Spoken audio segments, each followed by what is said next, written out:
এটা যদি অনির্দিষ্ট আর্টিকেল হইতো, আমরা গত ক্লাসে যে শিখছি, প্লায়াটা কি হইতো? প্লাইয়াটা কি হইতো? আর আর বহুবচনে অর্থটা কি দাঁড়ায়? সৈকতটি বা সমুদ্র সৈকতটি, সৈকতগুলো। প্লাইয়াস, লাস প্লাইয়াস, সৈকতগুলো। আর যদি বলতাম একটি সমুদ্র সৈকত,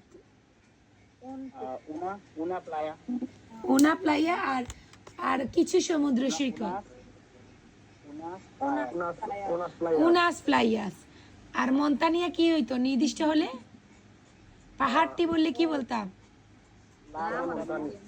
আর বহুবচন হয়তো লাস মন্তানিয়াস। আর আজকে যেহেতু অনির্দিষ্ট আর্টিকেলের ক্লাস, তাহলে এখন অনির্দিষ্ট শুধু শুধু অনির্দিষ্ট করো, অনির্দিষ্ট আর্টিকেল মানে উনা, উনস, উনাস বসাও। হ্যাঁ হ্যাঁ, un río, হ্যাঁ, un río, unos ríos,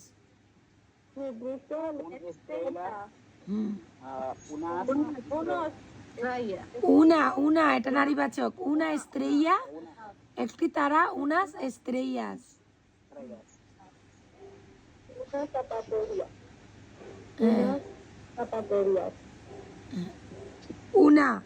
una zapatería একটি জুতার দোকান, unas zapaterías কিছু জুতার দোকান, un hospital, unos hospitales। আর ম্যাক্সিমাম অনেকেই হোমওয়ার্ক দিচ্ছেন মাশাআল্লাহ, অনেক মানে এভারেজ ধরলে বেশিরভাগই হোমওয়ার্ক দিচ্ছেন, অনেকে হয়তো দেন নাই, কিন্তু যারা যারা দিচ্ছেন উচ্চারণ অনেক সুন্দর হয়েছে মাশাআল্লাহ, মানে অনেক ভালো হয়েছে উচ্চারণ। আচ্ছা যাই হোক, আচ্ছা এখন আরেকজন পড়েন কোথা থেকে? Ciudad, Ciudad, una ciudad। হ্যাঁ তুমি পড়ো, আমার সবচেয়ে ছোট স্টুডেন্ট পড়ো তো। হ্যাঁ una, হ্যাঁ হ্যাঁ হ্যাঁ ciudades, তারপরে হ্যাঁ una casa, unas casas। সবাই বুঝছেন তো? অনির্দিষ্ট আর্টিকেলের ক্লাসটা বুঝছেন তো একটু হলেও? muy bien।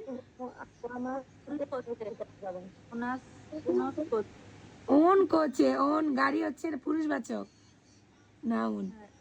un coche, unos coches, un árbol, unos árboles।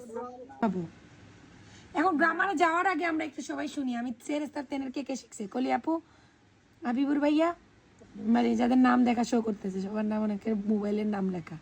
আচ্ছা হ্যাঁ দেখি সেরের বার্বের রূপান্তর বলেন তো। হাবিবুর ভাইয়া বলেন সের বার্বের রূপান্তর, তারপর আমি নিচে নামবো। কে বলতে পারবে সেরের রূপান্তর?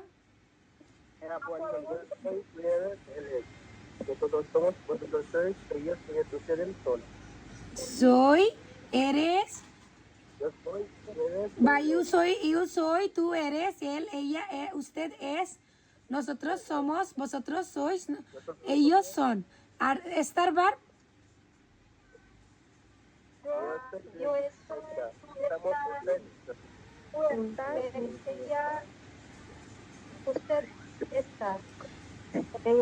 estoy, estad, yo estoy, y tú estás, él, ella, usted está, nosotros estamos, vosotros estáis, ellos están। আর tener,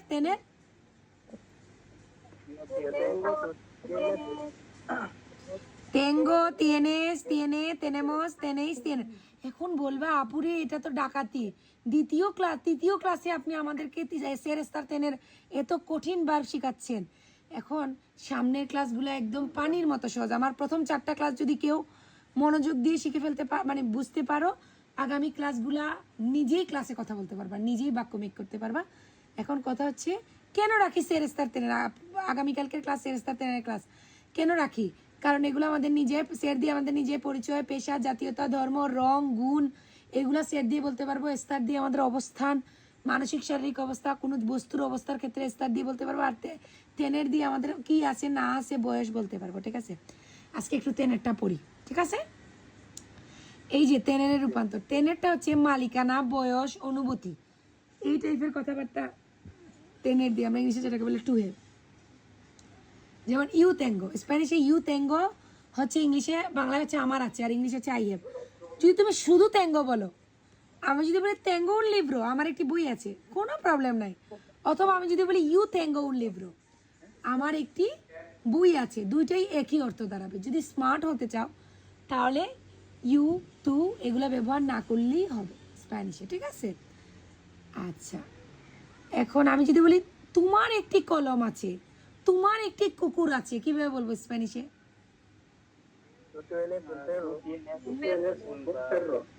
তু tienes un perro, তোমার একটি কুকুর আছে।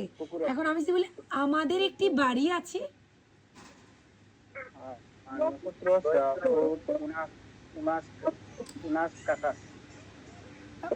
একটি বাড়ি বলছি, সিঙ্গুলার বলছি, আমি তো বহুবচন বলি না। nosotros tenemos কি una casa, মানে মোট কথা এগুলা কঠিন রূপান্তর মুখস্থ করতে হলেও স্প্যানিশে ইরেগুলার ভার্ব এত বেশি না। ধরো 25-30% হচ্ছে ইরেগুলার ভার্ব, আর 70% হচ্ছে রেগুলার ভার্ব। রেগুলার ভার্ব যে কি যে মজার, আমি যখন বলবো তোমরা এই কয়টা ভার্ব মুখস্থ করে আইসো, 40টা 50টা ভার্ব একই নিয়ম মেনটেন করবে, সেটা বর্তমান হোক, অতীত হোক, ভবিষ্যৎ হোক, এত মজা করে শিখবা। কিন্তু ইরেগুলার ভার্ব মজার, কিন্তু রূপান্তরটা মুখস্থ করতে হয়। কিছু ক্ষেত্রে ইরেগুলার ভার্বের ক্ষেত্রেও কিছু নিয়ম মানে, কিন্তু কিছু আছে একদম ব্যতিক্রমী, ঠিক আছে? আচ্ছা, এখন কিন্তু বাক্য আছে, বাংলা লেখা আছে, সামনে কিন্তু বাংলা লেখা থাকবে না, যেহেতু সবাই এখন নতুন একদম। আচ্ছা, এখন একটু পড়ো এগুলো, বাক্যগুলো একটু পড়েন।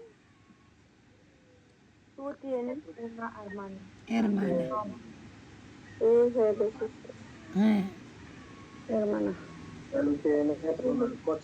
আমি যদি বলি আমার একটি গাড়ি আছে,